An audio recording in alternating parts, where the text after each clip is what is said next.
No, should have won though. We were leading the first half, and I wanted to because we had one sub. Because Kenny had like an interview. Jeff had a broken hand or something. Really? Not a broken hand, but he fell on it. So he couldn't play softball. He had a game.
Uh-oh.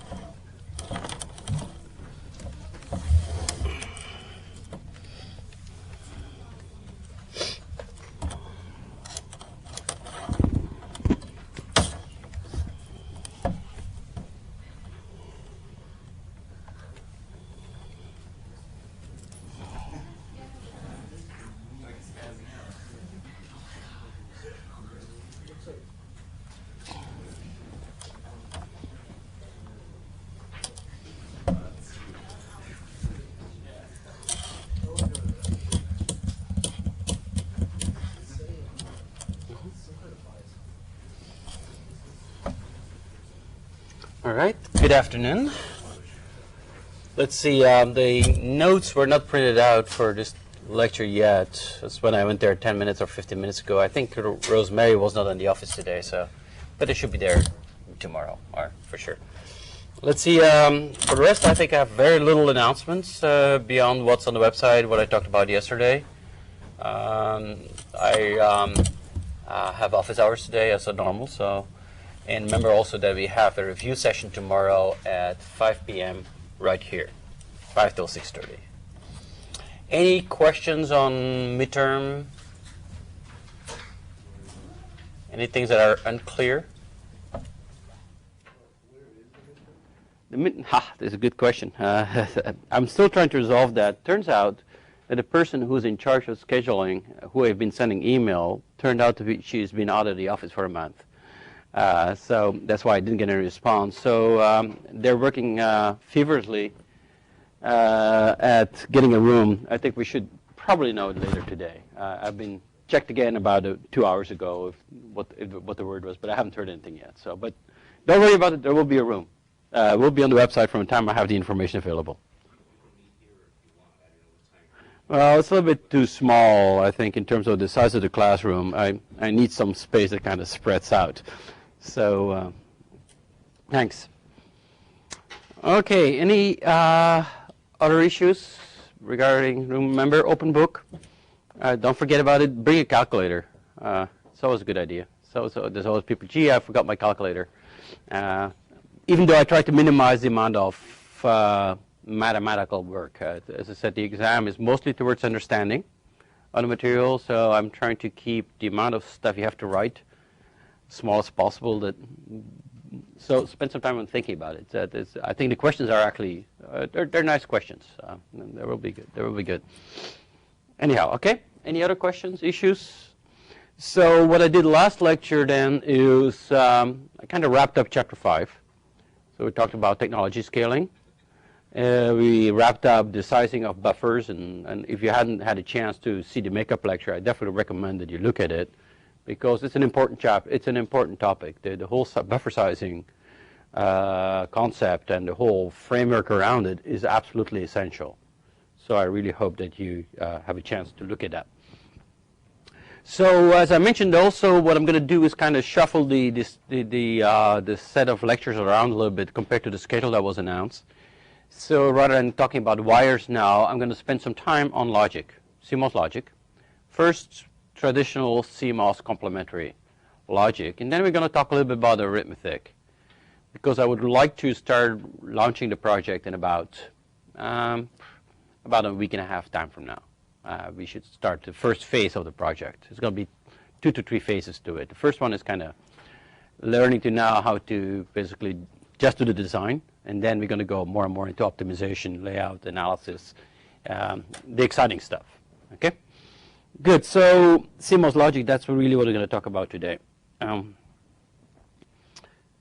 right. So this goal is to really gear up on the project. And what we're going to look at mostly is chapter 6 right now, the first part of chapter 6. Okay. I've said that. Okay. So logic. I think it's important when we start doing digital design that you understand that there's 2 kinds of, or 2 classes of logic we're going to look at. And we're going to focus initially on one component, which we call combinational logic. And I think it's important to understand the difference between the 2.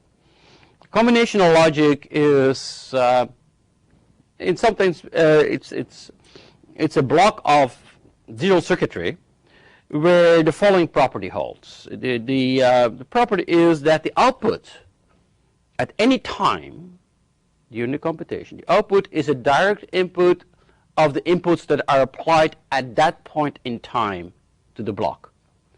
So you have a block with a bunch of inputs, and you have the outputs directly as a function of each other. So you can express the output as a function of the current inputs. What this really means is that this block does not have memory. It doesn't recall anything of the past. You apply inputs, and the outputs appear, independent of what has happened before that. Okay, that's combinational logic. Multipliers are typically like that. You apply the inputs to the multiplier, and out comes the outcome. Right? Same is true with adders. A whole bunch of logic blocks are like that. However, it's kind of interesting. But if I want to do computation, if you read the very famous paper of Turing, for instance, way back, if you really want to build a general-purpose computing machine, you're going to have some memory in the system, something that allows you to store a program and store some data. So doing computation without memory is kind of hard, and it's interesting, but it's like a calculator. You put the numbers in, and numbers come out, but it doesn't have any real computational aspects. So you cannot solve all problems in the world that particular way. So that's where we go to sequential logic. Sequential logic is logic that has a certain block, which is purely combinational. So you have a set of inputs and a set of direct outputs.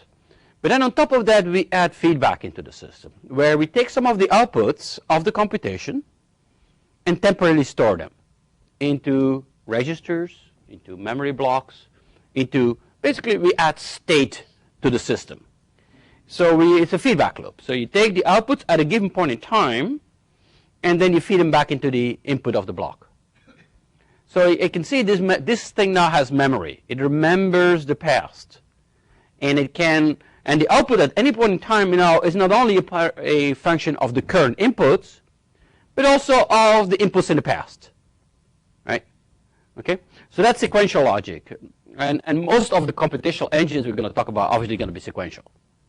But you can see you can nicely separate them from each other. On one side, I have my combinational block that is pure Boolean logic, and on the other side, I have my sequential component, which is registers, memories, and so on and so forth. Now, in order to make a sequential machine work correctly, there's some tricks involved. Once for the time you have feedback loop, you have to worry about some things. Right? The feedback loop, if it basically keeps on running around and around and around and around and around, you might get some undeterministic results. So you have to manage very carefully how you order events in a machine like that. That's why we have, for instance, clocks in a chip. The idea of a clock is to say, okay, here it is, everything's done, now let's do the next thing. Okay? So we're not going to talk about this yet. So what I'm going to talk about for the next set of lectures is purely combinational logic. And then later we're going to talk about how to build registers, or flip-flops, or memories, large memories. How we do that effectively. We're going to talk about that later. And we're also going to talk about timing. How to make sure that the sequential machines do something that is expected and not some random output, which you easily can get if you're not careful. So that's kind of the topic. So the project in itself will have is purely going to be, almost purely going to be combinational. There will be some registers where we'll give them to you. It's, as I said, it's going to be a filter block. We're going to do some filtering of data. And that's the whole idea, which is going to require adders and maybe some subtractors and maybe some registers to store temporary results. But that's going to come in later. So let's talk first about combinational logic. Now, there's many ways of implementing using PMOS and NMOS transistors and resistors. I can find a whole different set of ways of implementing Boolean logic. And remember, Boolean logic, it can be implemented either as a set of NAND functions or a set of NOR functions or a mixture of the two. Okay, and very often we're also going to use something which is called XORs. So there's many ways of implementing, let's say, a NAND function using PMOS and NMOS transistors. And they all have different properties. It's a trade-off. Sometimes I'm very interested in performance. Sometimes I'm interested in robustness. Sometimes I'm interested in energy.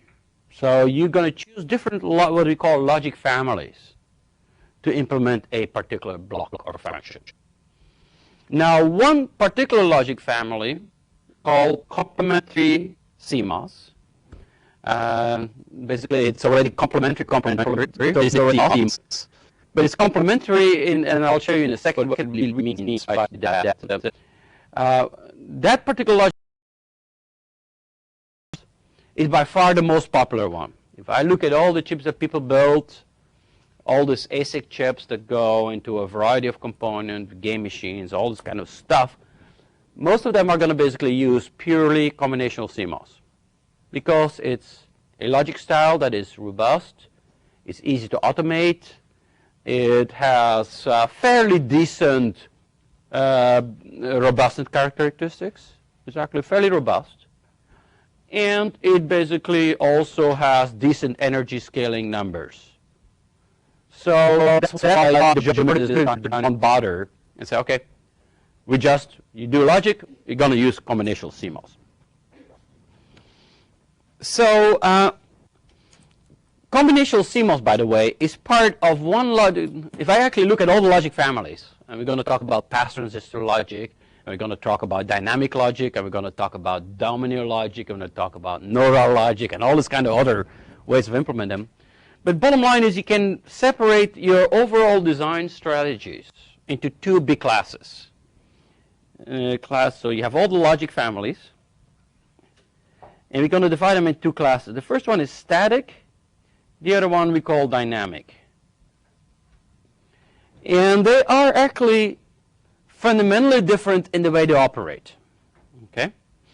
So if you have a static CMOS, the definition of it is obviously, this is a lot of words. And I'm going to try to summarize those words in something which is kind of short.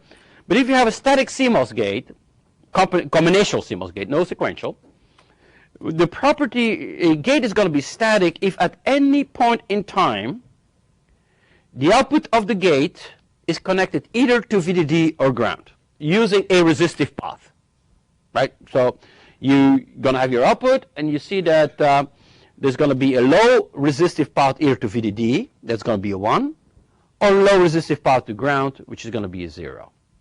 And that's always true with the exception of during the transient. So obviously when I go from one state to the next state, when we switch a gate, There's a while, for instance, that both PMOS and NMOS might be the same strength. You have a transition. Let's not consider transitions. Let's assume that the logic is in stationary mode. You have an input, you have output. The property of a static CMOS gate is that you have, the way you create your logic signal is by having this high voltage, connect a low resistive path to either VDD or to ground. Okay? And at all point in times, there's an extra refinement of this definition. At all point in times, the outputs of the gates assume the values of the Boolean inputs. Okay? Once again, ignoring the, so there's a combinational block. At any point in time, if it's in stationary mode, if I know the inputs, I know what the output is going to be like. Okay? So that's static CMOS. Static in the sense that the voltage levels or the outputs are always going to be low impedance. Think about it, right? So I either have a low impedance path to VDD or I have a low impedance path to ground. So you always have an output node which has a fairly low impedance, which is important. I'll come back to that in a second why this is important. So that's one class of circuits, and pass transistor logic falls in this class. Complementary CMOS falls in this class. There's some other like pseudo NMOS falls in that class. There's a bunch of other ones. But on the other side, we have what's called dynamic logic. In dynamic logic, in contrast, relies on temporary storage of signal values on a capacitor. So suppose I have somewhere a capacitor, right? I can charge up this capacitor, or I can discharge it, and then disconnect it. You can imagine that that charge is going to stay on that capacitor for a while, right? So in this case, you can see that I might have a 1 or a 0 presented to the output, but during that time, there's no VDD connections or a ground connection. It's a floating capacitor. So there's no low impedance path to VDD or ground at that point in time. It's a disconnected node. And you rely on the fact that the capacitor can temporarily store the output for you. Okay? So that's dynamic logic. And the main reason why we're going to use dynamic logic is that if you really want to go very fast, it's a way to make gates that are simpler and actually extremely high performance by getting away from that low impedance path type things, from either to VDD and ground. Now, you might wonder, why do you care about the impedance of an output node, right? Why would I bother about that? Well, actually, there's a good reason for it. Again, it has to do with robustness. If I have an output node that's very tightly coupled to VDD with a small resistor, noise will have a hard time moving that node around. It has to push really hard or pull really hard to change that value of that node, right? So noise, it becomes somewhat immutable to, or immune to noise. On the other hand, if I have a high impedance node, like a floating capacitor, so this capacitor, there's some charge on it, and it's not connected to VDD or ground whatsoever, it's just floating there. You can imagine that a small amount of noise, coupling from a neighboring wire, or something like that, can couple into this node and change the value of the node. So high impedance nodes are a lot more sensitive to interfering signals, and as a result of that, are not going to be as robust as a static gate. And the main reason, again, the main reason we like to do these dynamic gates is because it's zippingly fast. So it's a trade-off between robustness and performance. Okay? But as I said, this is only for the mature people. This is not as easy to design. It's not as simple. The design methodology is simpler. It's only when you really want to get performance and you have a lot of time on your hand. Right? You have a team of 100 people sitting there, and you want to make sure you get the fastest possible processor out. The rest of the crowd typically sits here. So, okay, let's not worry too much about the extreme performance. Just use something that works well, predictably, and we can automate. We have tools for it. We can have a computer program generating the thing for us. Okay? So that's what we're going to start talking about static CMOS gates. And then later on, in a couple of number of lectures, we're going to talk a bit about dynamic logic as well, because it's an interesting logic style. Definitely if you're after performance. Okay, so static CMOS.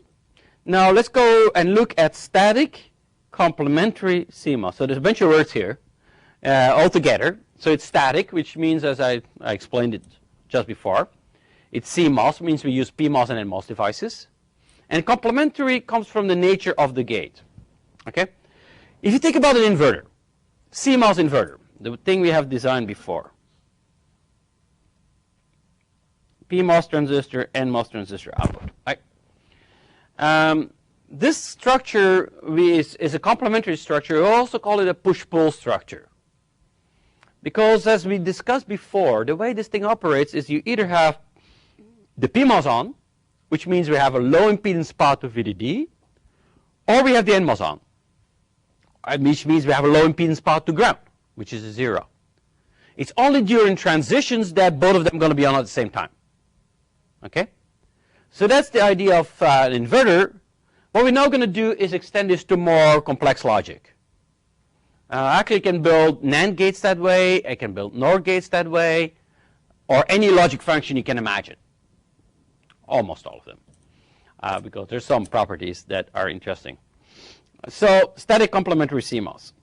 So the way you build this thing is now not having a PMOS and an NMOS, but you have, on one side, we have a network which we call a PUN, or a pull-up network, consisting only of PMOS transistors. That's the network that's going to implement the ones for us. Okay?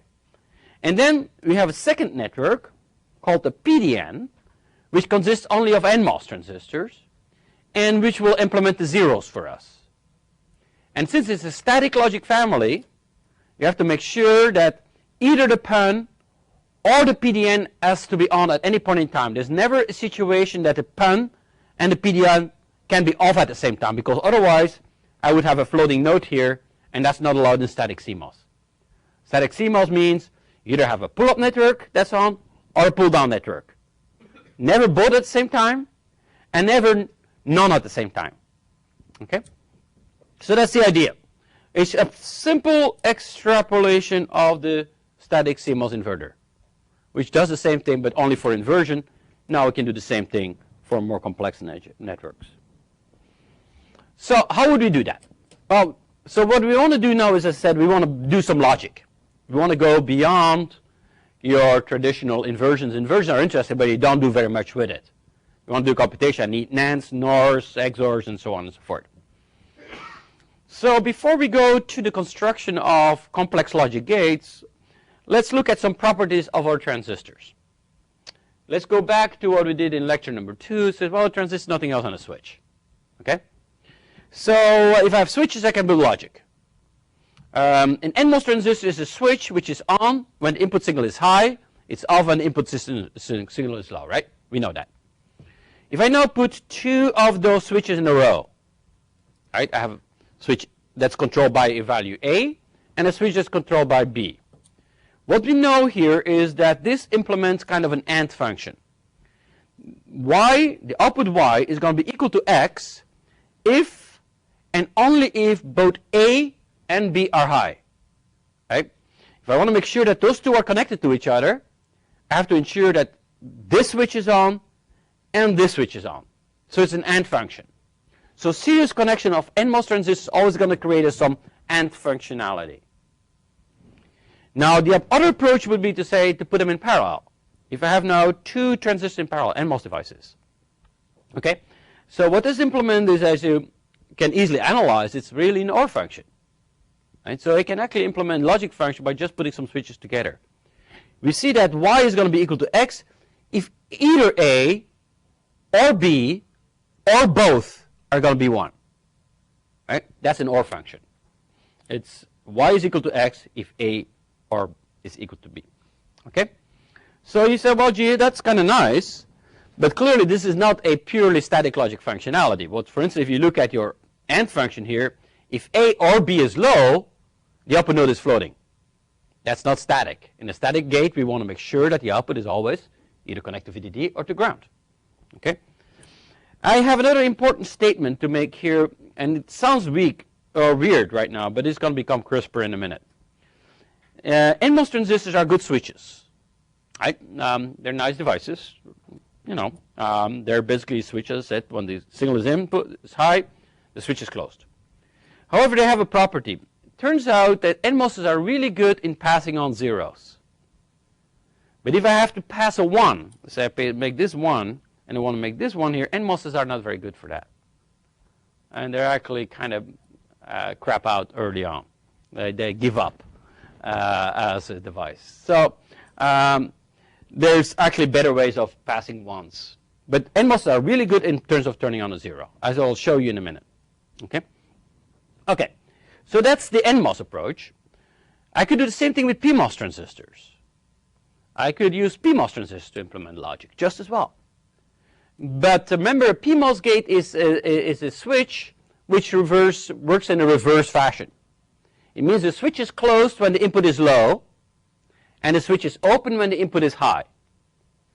There's an inversion involved at the input. That's why we use a symbol for a PMOS. Something has a little circle here. The circle basically says the input is inverted. That's kind of the reason why we have this PMOS signal, the one with the circle at the input gate. Okay, so think about it. If I now take two PMOS devices, okay, as I said, this PMOS switch closes when the input is low. Okay, so you look at the logic function we're implementing here. If you see that x is going to be equal to y when, well, it has to be, for both switches to be closed, A has to be low and B has to be low. So y is equal to x if A is low and B is low. And we can do some nice analysis. We basically do double inversion on top of this. Actually, this is equivalent to a NOR function of A and B. So two PMOSs, remember the two NMOSs in series were an AND function. Two PMOSs in series give us an OR function. Okay. Same thing we can do the PMOS in parallel. And you can see that y is equal to x if A is low or B is low. And you do some Boolean manipulation on it, and this becomes an AND function. So we have NAND, NOR, AND, OR. Okay. Another interesting statement that in the same line of what I passed before, it says PMOSs are really good in passing ones, but are pretty lousy in passing zeros.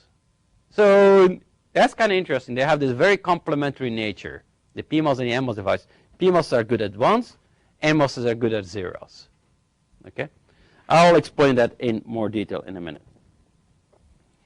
And in a minute is right now. So here's the whole explanation of this passing a good one or a good zero. Let's make a very simple example. Let's assume that I would like to charge up a capacitor to VDD. Okay, I have two options. I can have a PMOS transistor, or I can use an NMOS transistor to charge up. And in the PMOS case, to turn it on, I connect the gate to 0. The NMOS, I connect to VDD. So both switches are on. So what's the outcome of this effect? If what's the differentiation going to be between those two cases? And actually, they are quite different. And they're going to explain why, for instance, the pull-up network in the complementary CMOS is always going to be only PMOSs. Remember, they pass a good one. So let's think what's going to happen here. If I do this, what's going to be the final value at the output of this node here? So I take a PMOS transistor, I turn it on, and I charge up the capacitor. How far will the output signal go, you think? Yes? To VDD? Yeah, that's right. It goes to VDD. Now, let me do the same thing with an NMOS device, right? I turn it on, so this is going to charge up your capacitor, and it's going to naturally progress upwards. How far will that one go? Will this also go completely to VDD? Okay. About VDD minus the threshold? That's exactly right. This is VDD minus VT. Now, why is that? Well, think about it. It has to do with VGS. For a PMOS device, remember the source of the transistor is the node that's at the highest voltage. For an NMOS, the source is the node that's at the lowest voltage. That's the definition of the source. So in this case, if you look at the PMOS, the node at the lowest voltage is going to be this node here. The highest voltage is going to be the node at VDD. So this is source, this is the drain, this is the gate during that period of time. So VGS in this particular case will be equal to VDD, right? The gate is at 0, the source is at VDD, so VGS is actually, it's not VDD, it's minus VDD. It's a PMOS, right? You want to be negative and everything. So this means that while we're charging up, this device will stay on nicely. It's always getting the same drive. VGS is going to be equal to VDD. So we're going to have a lot of current driving this. And that's why this node goes very nicely up all the way to VDD, and then it stops. Now think about the NMOS device case. The NMOS device case, remember the source is going to be the lowest voltage. So this is going to be the source. This is the drain. This is the gate. Okay? So what we see now about VGS in this case is that VGS is not a constant. Initially, when your output node is at 0, VGS is equal to VDD. And then we start charging up the capacitor. We go up and up and up and up and up. You see that VGS gets smaller and smaller and smaller. We're going to get less current.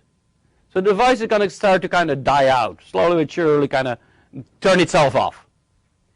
And actually, once VGS becomes smaller than VT, the NMOS device is going to be off. So once we're at VDD minus VT, the transistor turns off and there's no charging anymore. So an NMOS can only pull up a capacitor all the way up to VDD minus VT, not any higher than that. Now, when you go to do SPICE, you're going to run this in SPICE and say, take an inverter, I'm going to charge it up with this type of thing. What you really see is something interesting. You will see indeed that it's going to go up to VDD minus VT. And then what you will see is that it's going to slowly but surely, if you wait long enough in SPICE, if you wait a long time, you will see it actually slowly but surely still going to VDD. Now why would that be? Any idea? Somebody must have an idea, right? Why would it basically, if I have to wait a long time, right? And then you can see that the slope is going to change quite substantially. So initially you have an asymptotic charging, and then suddenly you see this standard thing going up very slowly but surely all the way up to VDD. Why would that be? Think about modern MOS transistors. Think about a modern MOS transistor that's off. Is it off? It's leakage, right? It's leaking up. Exactly, there's still going to be some charge dribbling through, and slowly but surely it's going to leak all the way up to VDD. So it will go to VDD, but it's going to take a long time. And for logic, I cannot rely on that. Okay? So that's why we say that a PMOS passes a good one, while an NMOS is not very good passing a 1. It's a very bad device to pull something up all the way up to VDD. Now the same is true for the inverse case. Suppose I want to discharge a capacitor. The pull-down network. There if we use an NMOS, we see that this is the source, this is the gate, this is the drain. VGS is constant. It's equal to VDD. So this will nicely discharge this capacitor all the way down to ground. No problem. So an NMOS does a good job of discharging something. Now the PMOS, on the other hand, is not going to do a very good job on this. Because, again, this is now the source value. This is a drain. This is the gate. So VGS will, like in the case of the NMOS before, it starts at VDD and will shrink till it reaches the threshold of the PMOS, and the device will shut off. So this will basically discharge till the absolute value of VTP, and not any lower than that. Okay?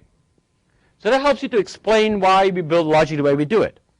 We put NMOSes for creating the zeros, and PMOSes to create the ones. And that's why we have complementary CMOS. Okay? Alrighty. Some animation. There we go. Just what I showed you. Okay.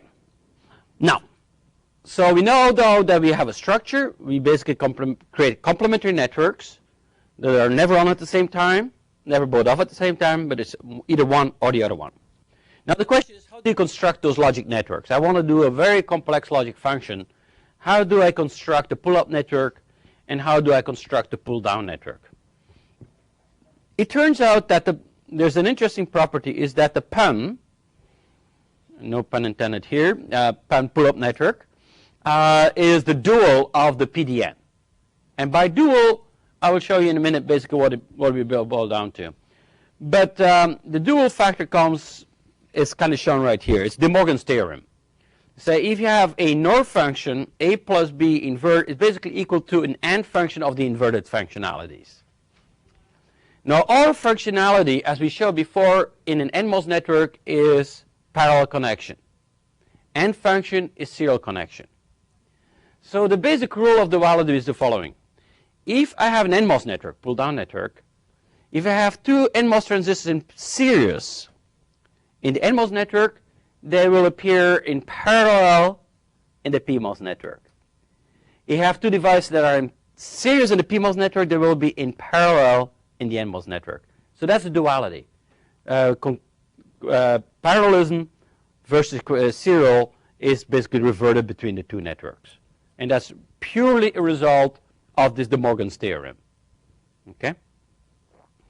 There's another interesting property that you should be aware of, is that CMOS gates are always inverting. Right? So you have a pull-up network, a pull-up down network with a set of inputs. It's impossible to build a non-inverting CMOS gate. I cannot implement a pure AND gate or a pure OR gate. And again, that will become clear in a minute. But for instance, when I implement an AND function, what I do is going to have an NMOS network with two transistors in series, but they're going to pull down the node to ground. So you get A and B inverted. So it's an inverting function. If I really want to get an AND gate, I'm going to have to implement an AND gate followed by an inverter, because of the fact that every gate is always going to have this little dot on it. It's always an inverting functionality. Okay? All right. So these are some of the properties. So let's look at some gates here. As I mentioned, the way you implement in NMOS, an AND function, is by putting two transistors in series. So that's A and B. Right? Now, since this is a pull-down network, it's inverting. Right? If A and B are going to be high, the output is going to be low. So this network implements A and B invert. Now remember also that I said for the PMOS network that if you put two PMOS transistors in parallel, what do we get? An AND function. Right? It's A bar and plus B bar, and that's equal to A and B invert. So you see that both networks implement the same function. Both of them implement an AND function. But one of them implements the ones of the truth table. The other part implements the zeros in the truth table. So look at the truth table for your NAND gate, right? You're familiar with this. You obviously have seen this somewhere. Seen some logic somewhere. A NAND gate is always, the output is always 1 except when both inputs are equal to 1. Then we have a 0. So you see that when both inputs in 1, this network will be enabled, we implement the 0. So the zeros are implemented by the NMOS network. In all other cases, A is low or B is low, or both of them are low, the output is going to get pulled up to this PMOS network, and we implement all the ones of the network. So PMOS transistors, pull-up network in charge of the ones, pull-down network in charge of the zeros. And as you can see, these networks are dual of each other. We have series connection in the pull-down network, becomes parallel connection in the NMOS and the PMOS network. Okay? So that's the idea. And once you have this in your mind, you can do anything. Right? Let's look at a case of a NOR function. Pretty similar. A, two transistors in parallel, NMOS transistor is an OR functionality. It's inverting, so we get A and B invert. Same thing here. This is a NOR function of A and B. But now you can see that most of the time we'll have three of the conditions. It's going to be A be high or B being high or both. We're going to have pull down, we have zeros. And it's only when both A and B are low that we're going to pull it up. Okay? So that's easy to understand. And again, we see duality. Series connection in the PMOS network becomes parallel connection in the NMOS network. Okay? So given that, now we can start doing a lot of other stuff. We can do more complex logic function. I can make it as complex as I want to. I can do very complex Boolean equations and throw them all into one shot of logic. Okay? And again, you have to just ensure that you have duality. Let's first look at this case here. I want to implement the function d plus a and b plus c invert. Okay? That's the logic function I would like to implement. So forget about this thing on the top here. That's just the inverting functionality of the NMOS network. So we first see here b plus c. Well, we put two transistors in parallel. Okay, that's the b plus c function. Then we ended with a. We put a in series with it. Okay, that's that. And then finally we have to have another OR function, which means concurrent parallel. So we put d in parallel with this whole network. So that implements the zero part of our particular network. Now if I want to implement the PMOS part, one thing I could do, I have my NMOS network, I just start creating the dual network. So series connection becomes parallel, and parallel connection becomes serial. So we have D in parallel with this network here. So you have two things in parallel, D and this complex thing. So on the other side, we're going to have a series connection. So we have a PMOS here, which is going to connect to D. And then D is going to be in series with another network. Now that other network we see first consists of two series connections of A with another network. So actually this will become parallel in this way. So we get A here. A is going to be in parallel with B and C in series because here it's parallel connection. This is series connection. So this is B, this is C, and we got our network. And if you evaluate this thing here now, what I would get is exactly this logic function. So it's purely duality I'm using from one to the other one. Okay? And as I said, you can do very complex things this way. I can come up with very complex networks. Here's all this function, that's what it said. So this just repeats it. It's the same thing. You basically divide up your network into subnetworks, serial and parallel connections. And what's parallel, like say, what's parallel here becomes serial in the other network, like here. This is a series connection. This becomes parallel. This is parallel, becomes serial. So you get basically a fairly simple analysis. Now I'll show you now a very simple way of doing this kind of automatically. Trying to find another way for you. This is easy. But suppose I get you a very long expression. It might sometimes be hard to figure out what the best way of implementing that network is. So there's some tricks we can play. And one way to do that is, this is another example. I think you should figure this out by now. Well, we can easily do it, right? That's just do the exercise. It's A in series, so it's A plus B, C invert. BC is a series connection, so we get B and C. Bingo. This is B, C. A goes in parallel with it. Bingo, we got that. And we have our pull-down network.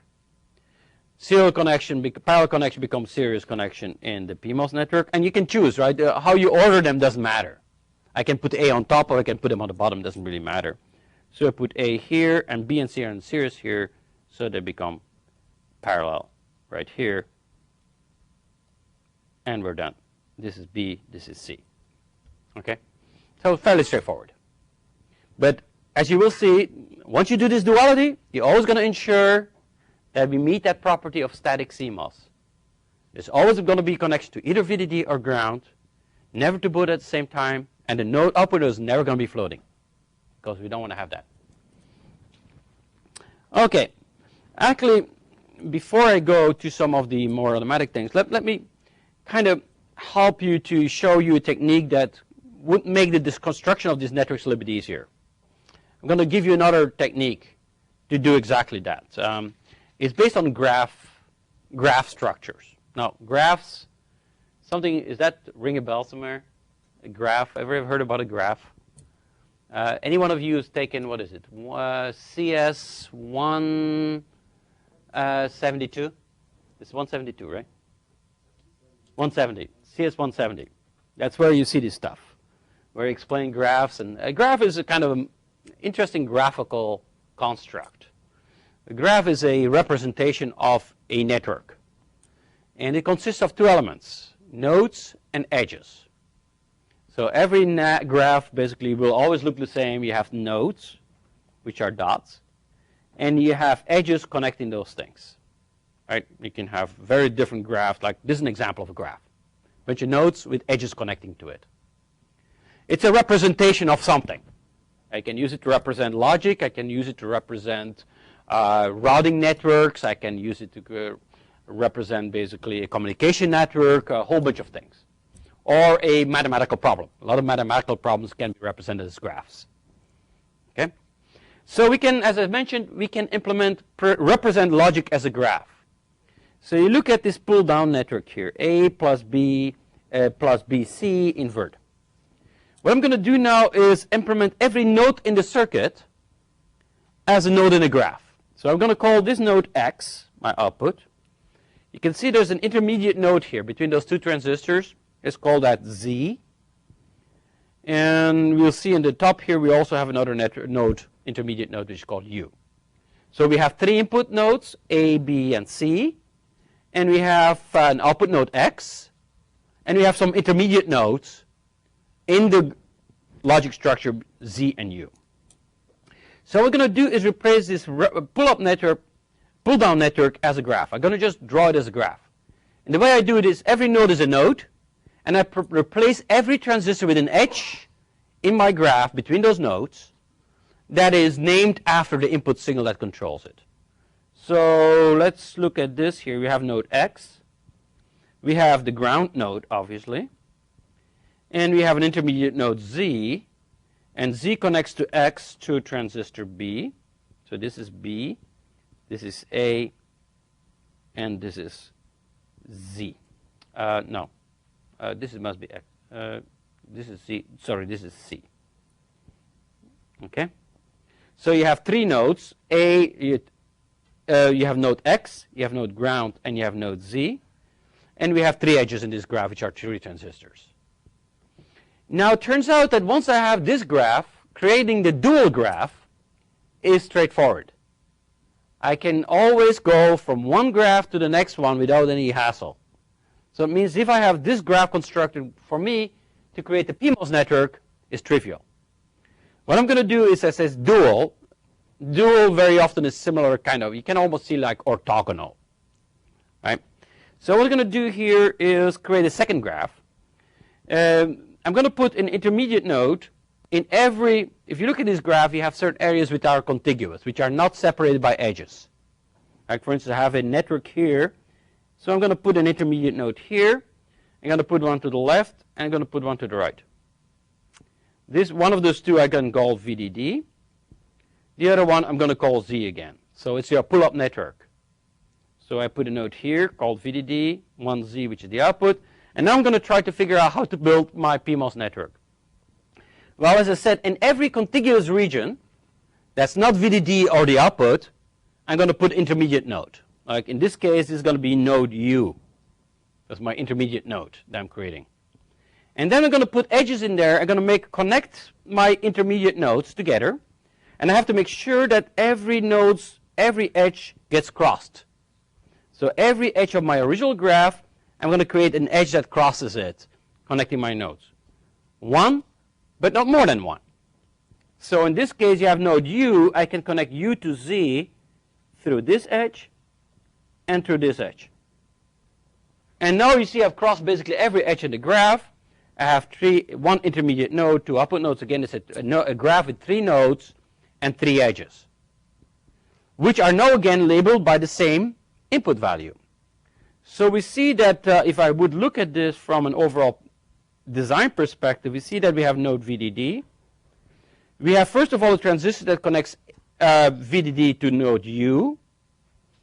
And that's a PMOS, obviously, connected to A. And then we see you have two parallel branches implementing transistors B and C. So this is B, this is C, and this is my output node Z. This is the same as this network. You can just see that I flipped the transistor A, which was on the bottom here, I put them on top, but it's the same network. So you can see that once I have one graph, constructing the other one is trivial.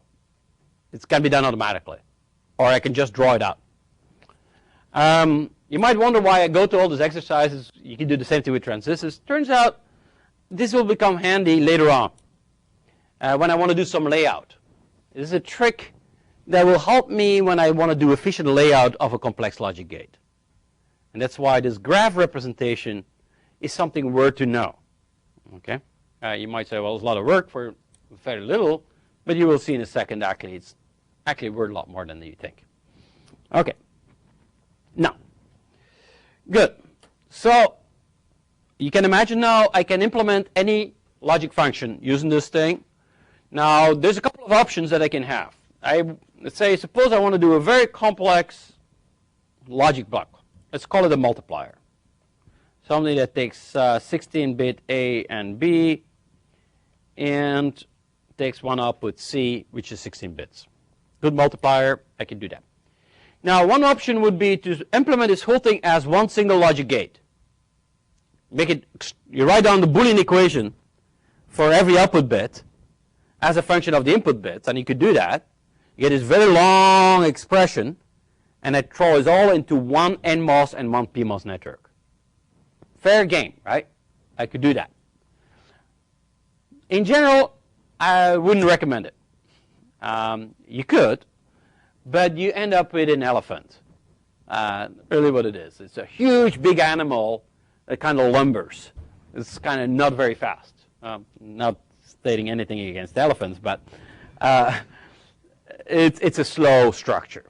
You will see that building very complex logic gates turn out to be typically very slow gates. So in reality, what we're going to do when we want to implement some complex logic functionality is we're going to break it up into pieces. So rather than having a input gate with a fan-in of 35, we typically use gates that have a fan-in of 3, maybe 4, but that's it. And we break apart the whole logic. Instead of implementing this as one block, we're going to implement this at a set of NAND gates, followed by a set of NOR gates, and so on and so forth. So we build a complex logic network consisting of individual gates, which have a maximum fan-in, as I said, of 3 to 4. It's rare in complementary CMOS we're going to use fan-in of 5 gates, for instance. It's too expensive from a performance perspective. Okay? So that's the idea. So you're going to implement logic as a set of basic gates.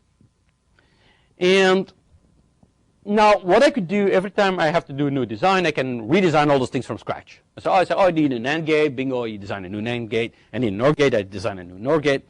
Really bad idea. Right? Because all of those NOR gates look exactly the same. Maybe the size is going to be a bit different, but overall the function is going to be the same. So the way we do design today is not by redesigning every gate every time around. No, we have some good friends in the company, or wherever you're going to work, or here in the class actually, who have done some work for you in advance. They call it a library. It's a library of blocks, pre-designed. Right? So there's a library that has 2 input NAND gates, 2 input NOR gates, inverters. It has XOR gates, has AND or invert gates. Typically about 100 different gates of different fan-ins. And your job as a designer now is to basically put those gates together in such a way that you get your overall function. But you're going to reuse the same block over and over again. That's the trick of clever design, is reuse. Basically, exploit the labor of somebody else and make it work for you. It's a good idea, and it works. So that's an approach. Now, obviously, the question is, if those guys designing those libraries for you kind of are iffy people, they might make one block which is really big and the other one is smaller. You trying to basically put something together going to have a tough time to do so. It's going to be hard, because how do you fit everything together? Somebody comes up with a circular gate, the other one with a triangular one. Putting those things together is very hard. So we typically going to use rules in the construction of a library. To make it easy to put cells together, we put some rules down. And it's a variety of different rule sets. The most popular one we call the standard cell approach. Standard means exactly what it says. They're standardized to a certain thing. What we're going to do is the following thing. We're going to make sure that every cell in our library has exactly the same height. Okay? Even if it's an inverter or a 5-input NAND or inverter gate, we're all going to give them exactly the same height. The only thing we're going to vary is the width of the cell. And we're going to make them all rectangular, by the way. No circular things and so on and so forth. Really bad idea when you want to do a reproducible design. So then basically putting a logic function together is not that hard. Because now I take a cell which is, for instance, a 2-input NAND gate. I can put next to that a more complex gate and then another one, and so on and so forth. So you see we can basically put things together by creating rows of cells. And since they all have the same height, they fit very nicely together. And then I can put another row of cells, a little bit different sizes, and so on and so forth. But you put a second row of cells. So you stack cells on top of each other as rows.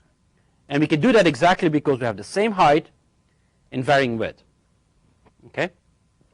And that's exactly what standard cell libraries do. That's the way most of the designs today are being done. We have a library of maybe 100 to 1,000 cells, depending on how aggressive you are. And then you have a set of tools that allow you to take care of complex logic equations. Your logic function can be described either using Boolean expressions, but if you're really more advanced, use a high-level language. Something like RTL, which stands for Register Transfer Language. Or it could be C-like. So there's a language now which is called System C. It's not C, looks like C. It has some other properties to it. It doesn't have the same semantics, but it looks like C. So you can write your function as a C function, and then you feed it through this tool, which is going to translate it into a set of gates. NAND gates, NOR gates, and so on and so forth. Then it's going to go to the library and pick the right elements. And then we have an automatic tool, which is called the place and route tool, that's going to put all the cells in rows. And that's the placement. And then route it, because obviously it's not sufficient to put the cells down. I have to connect the inputs and the outputs. So there's going to be some wires connecting those things together on top of it.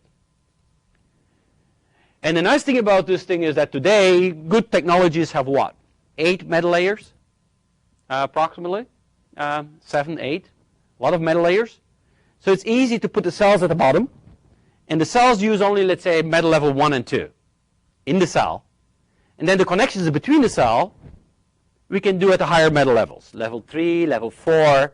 So we stack the wires in between the cells on top of the cells. Okay? So that's a modern standard cell technology.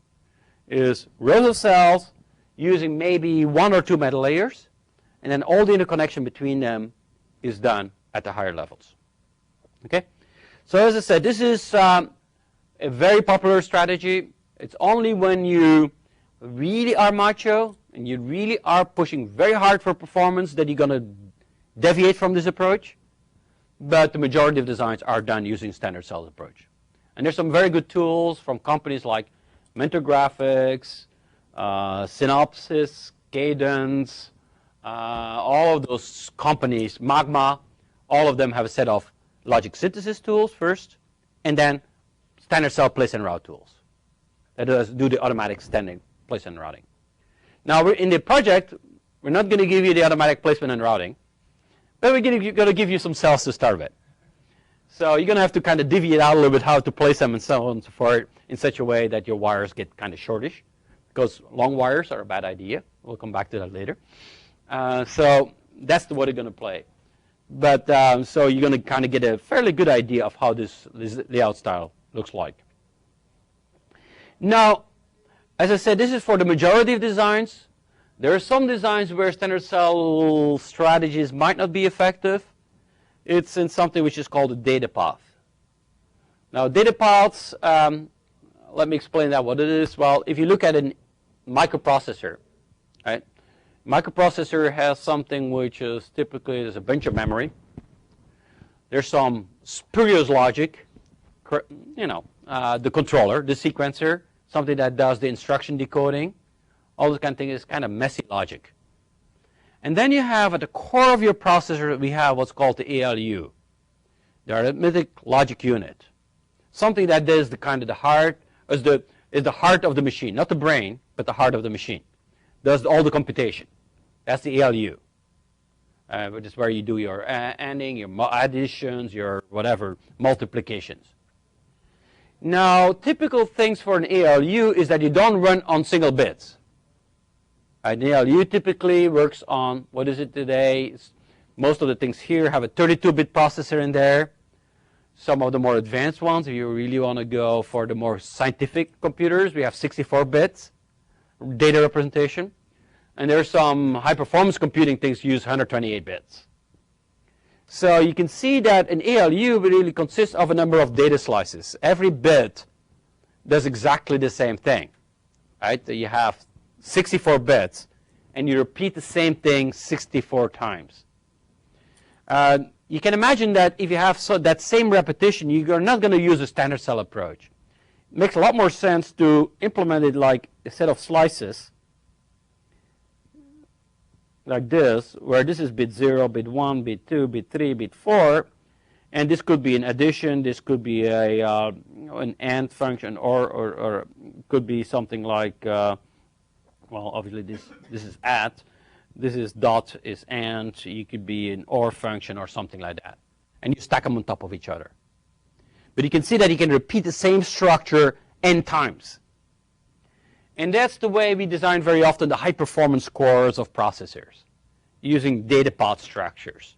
It's regular structure design, and we can have some wiring in the cell here, because you want to make the wires as short as possible. You want to be really fast. So you're going to kind of integrate already some of the wiring in the cell, while here the wiring is done on top of the cells. Okay? So this is not very important for this class. We're not going to talk too much about this, but this is really what we're going to use effectively. Okay, so having said that, so this is your typical standard cell methodology. This is well, it's an old standard cell methodology from the 1980s. What you see here, for instance, is this is VDD. This is ground, so you always need VDD and ground.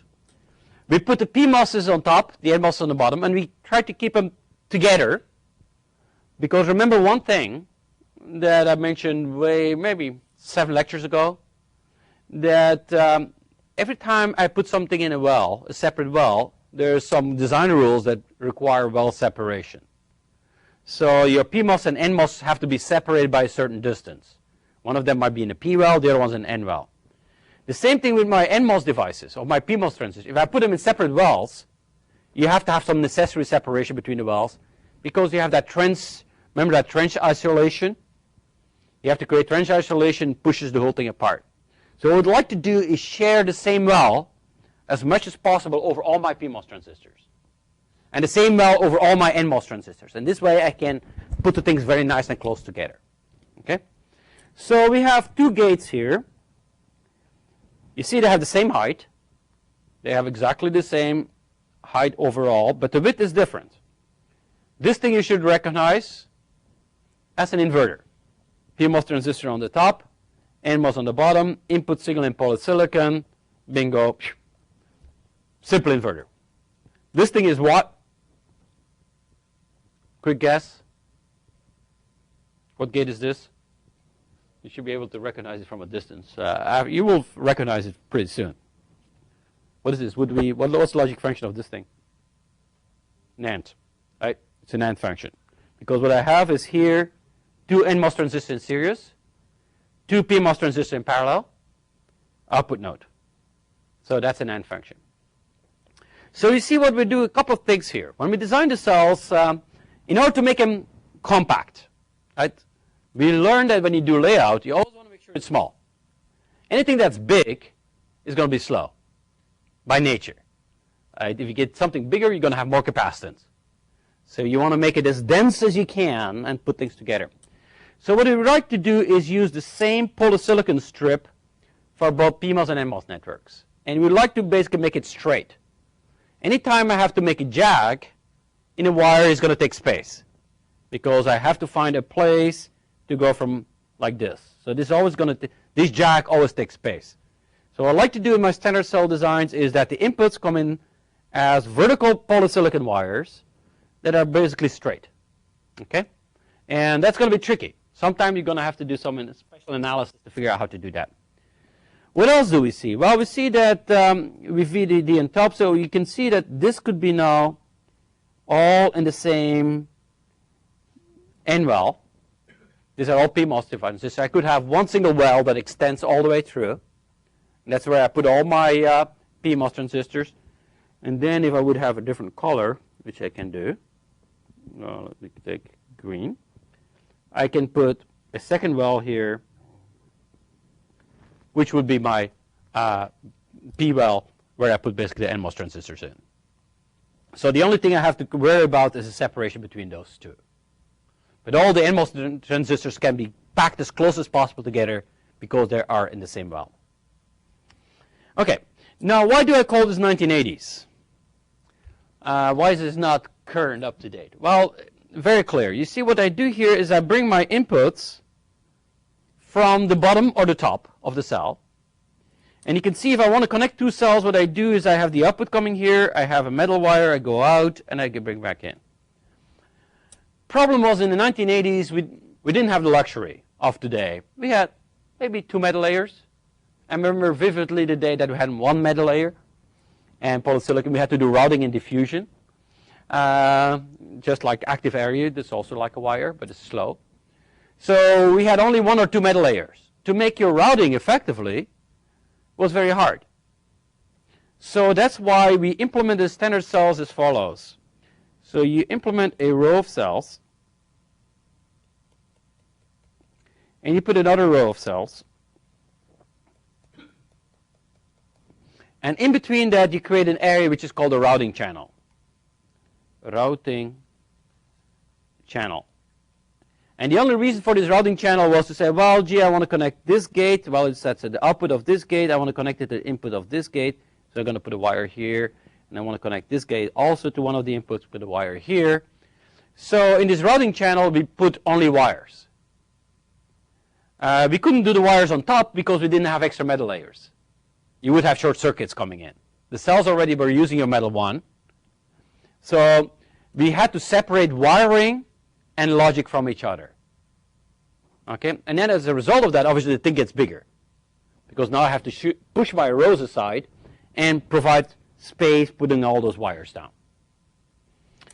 Now, fortunately, life has gotten a lot more beautiful, and these days we have 7 to 8 metal layers.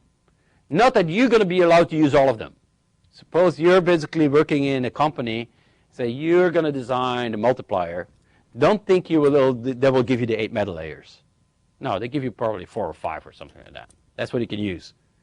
And the top layers will be used for the distribution of the power supply network and the clock network and all those kind of things. Those things that go all over the chip. So the top layers are really fat wires, really thick, fat wires, which are used primarily, as I said, for clock distribution and VDD. But bottom line is you have more interconnect layers, and then you can do this thing. This is your 2000, since the 1990s basically. From the time we got 5 metal layers, we were fine. So the way the standard cells are done right now is you can see we don't bring the inputs to the output of the cell. The inputs actually are pieces of isolated polysilicon. And in order to connect to it, I'm going to have somewhere a contact to metal, and then I can route on top and connect it to some other cell. So for instance, I can just take this input, put a contact here, and route it to somewhere else. Like I did, for instance, with this connection here. You have the output of this cell is in metal. This is the input of the next cell. I just put a piece of metal on top of this. Okay? So no routing channels anymore. They're gone. Okay? There's another trick we can do. Remember, area is important. I could put my cells like this, right? This would be row 1, here NMOS, PMOS, and then the second one, NMOS, PMOS. But that's, again, creating separation. Because now you see at the bottom I need ground, on the top I need a VDD wire. Isn't it more clever to take one row and then take the next row and kind of flip it around? So you can share the VDD between 2 adjacent rows. and then you have another one of those big ground strips. So you have here PMOS, NMOS, you have here PMOS, NMOS. You flip them around. You mirror them. And in this way I can share not only, I can share the same VDD wire between neighboring cells, save some space again, but I also can share the N-well in this case. The N-well node can extend all the way from here to here because they're all PMOS transistors. Again, as a result of that, you can make the whole thing a lot denser and come up with a better layout density. Okay? So this is the way we do things today. It's just stacked rows of cells, and we make sure we mirror them very carefully, one on top of the other one, in such a way that wells are shared, VDD wires are shared, ground wires are shared, and so on and so forth. Okay? We still keep the wire straight. That's important. The polysilicon, you don't want to have any jacks in there. That's taking space. We want to obviously make this thing somewhat limited. You don't want to have huge cells because then if I make the height initially too high, let's say an inverter is not going to use it very effectively. You're going to have one transistor somewhere here, another one somewhere there. So you want to make sure that you can utilize the space quite effectively. So the choice of exactly the height of the cell is a topic of intense research. You want to make sure that you get density. You want to make sure that you have enough space for your wires to put on top. Because wires still have to be spaced. So you want to make sure that you have enough of those tracks available. So here's an example of a typical standard cell of a good old style. So this is obviously an inverter. NMOS on the top, bottom, PMOS on the top. We see the PMOS in terms of width is approximately 2 times wider than the NMOS, as normal, as a standard ratio. The income input is here in polysilicon with a metal contact to connect to the metal output of the previous gate. The output is in metal 2. You have VDD and ground. You have a cell. You see we share cells. You share the VDD and ground wire between. So in this case, we size the cell in such a way that we know what a metal track is going to cost you. Typical metal 2, metal 3 track takes about 3 times takes about a minimum size metal wire is about 3/2 your critical dimension. Remember the critical dimension, that's the smallest dimension we see in the design. So it's typically the length of a transistor. So in the 65 nanometer technology, critical dimension is 65 nanometers. Metal wires are about 3/2 of that, typically, at least the ones at the lower levels of the stack. So in order to put 2 wires next to each other, we have a separation between them, and we have a minimum width. Minimum width is 3 lambda, or 3 times the critical dimension, or 3/2 of the critical dimension, and then 3 lambda separation between them. So this is called the pitch of a metal. Pitch is how close can I put my wires, how often can I repeat a wire onto a particular layer. So if your minimum width is 3/2 of the critical dimension, and the separation is 3/2 of the critical dimension, it means that if I put 2 wires, the spacing between the center of those wires has to be 3/2 plus 3/2 is what? Is 3 times the critical dimension. So in 65 nanometers, this would be approximately equal to 3 times 65 is 115.5 nanometers. Okay? So we know that. That's a technology factor. So if I now want to make sure that I can have 12 of those metal wires in parallel over my cell on one particular layer, that basically is setting the minimum height of your cell. You're setting the height of the cell to 12 metal tracks, which is 12 times 6 times lambda. Okay? So the cell height is 12 times the metal pitch times the numbers of wires I basically want to create. That's the way we choose the height of the cell. Okay, when you do cell design. And that's a number you agree on up front. Everybody has to stick to that number. Once the height is fixed, you're stuck with it. Okay? There's some other interesting things to observe here. So you have an N well, we have a P well here. There's, we can see that the way you connect to ground, I have here, let's go back to red.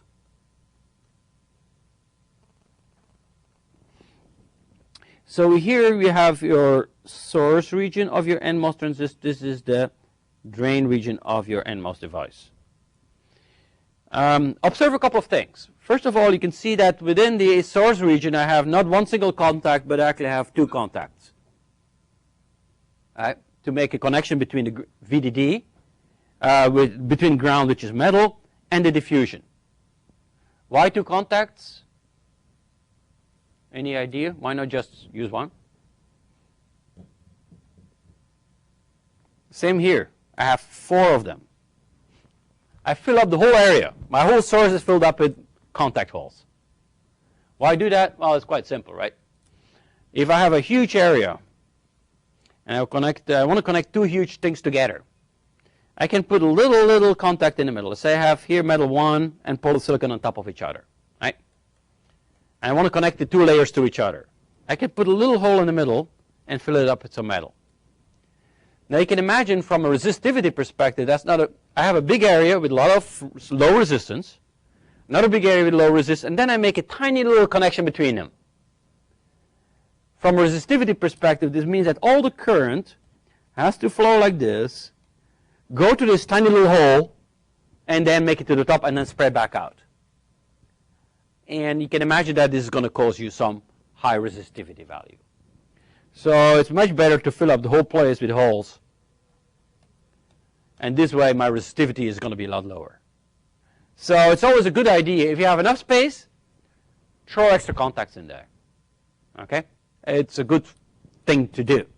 Because resistivity is something we never like. Resistivity, you put a resistor and a capacitor in series with each other, you have an RC time constant. So that's one interesting thing. There's some other things to observe. I have those contacts. There's some other kind of weird contacts sitting right here. You can see that there's these are shared contacts actually between the 2 cells. You see I have contacts that are basically sitting here on my ground signal. Why would I do that? What are those contacts doing? Where would they go? Have any of you ever heard about a well contact? New concept? Well, let me kind of draw it out. Can I find some space? Let me clear this out.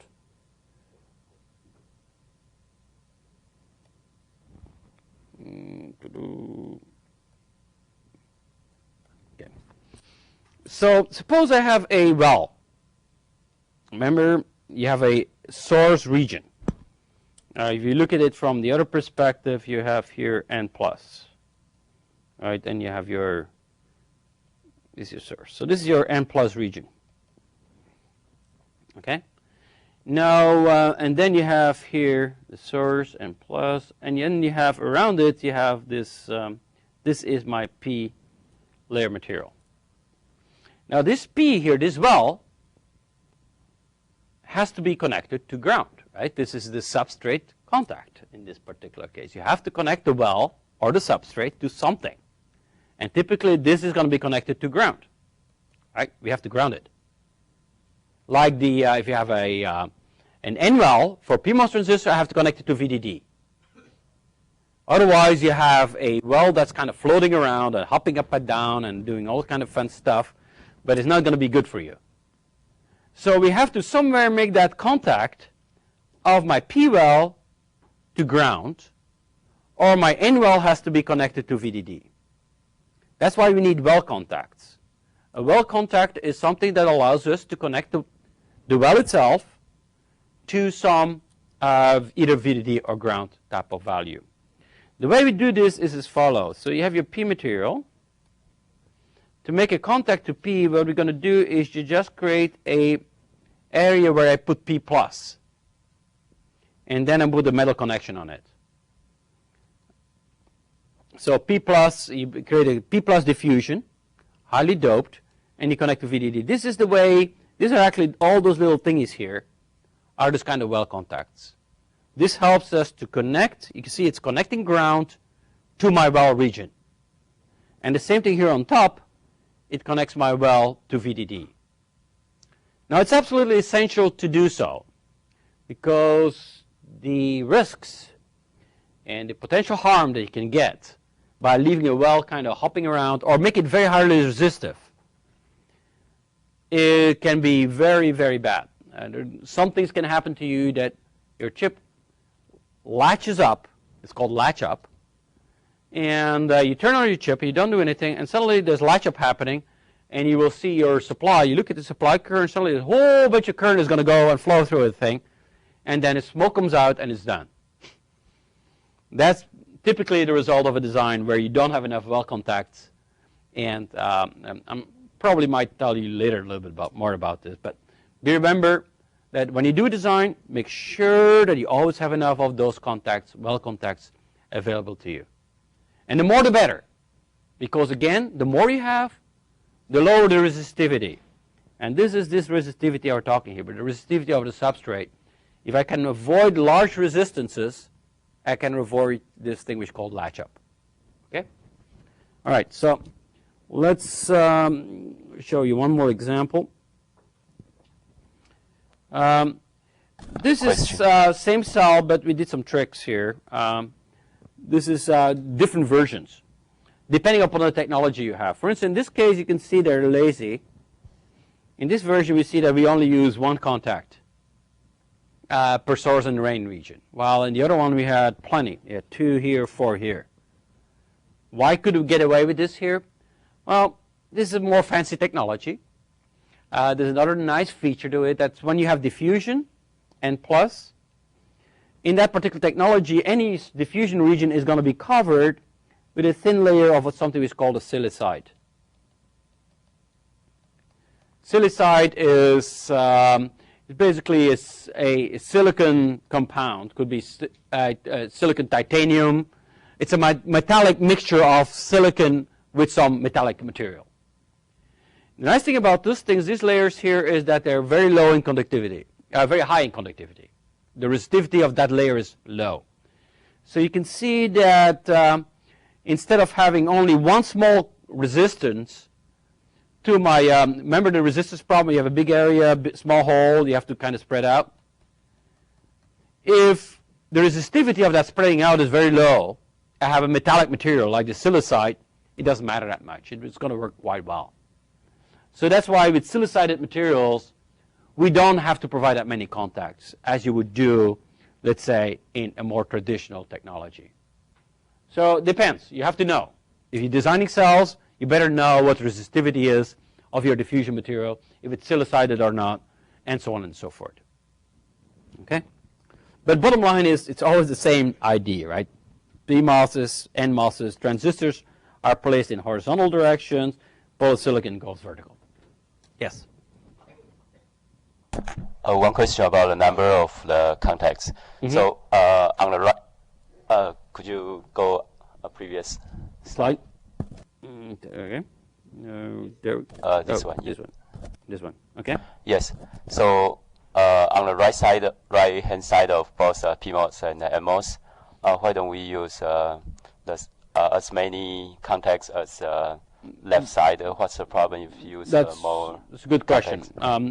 It depends really. I think since I personally, it all depends upon on current levels and things like that, and how important resistivity is. I personally would not mind actually putting a second one in there. It wouldn't hurt.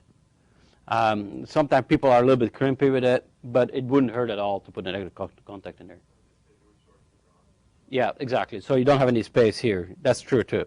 You don't have the space. You're totally right. So in this case, this is ground anyhow, so I can just extend the metal. But here, the metal extends over it, so you don't have any space to put contacts there.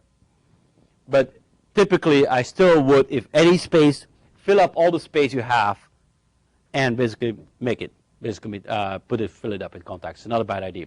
But as I said, if you have silicides, you don't have to worry that much. Okay? So that's the standard cell approach. So what we're going to do next class is, beginning of next class is, we're pretty much done almost with this. There's one challenge though. As I said, I would like to do is make sure that my polysilicon strips are always straight. And the second thing I would like to do is make sure that I keep my diffusion strips as contiguous as possible. Anytime I have to put different diffusion strips, I have to have insulation, some separation between my diffusions. The best gate would be one strip of NMOS diffusion, N plus diffusion, all straight polysilicon wires, and then one strip of P plus material. That's the smallest I can get. Now, you might imagine that this is not trivial. I have a very complex logic function. How do I order my inputs? A, B, C, D. Or do I use A, D, C, B? Or D, C, B, A? Which is a better order? And the choosing of the ordering of the inputs can make a difference in how compact your cell is. And I'll show you a trick on how to come up with the optimal ordering of your input cells. Okay, which is going to be important when you're going to do some layout later on in the class. Okay, so we'll see each other tomorrow, 5 o'clock, right here. Okay.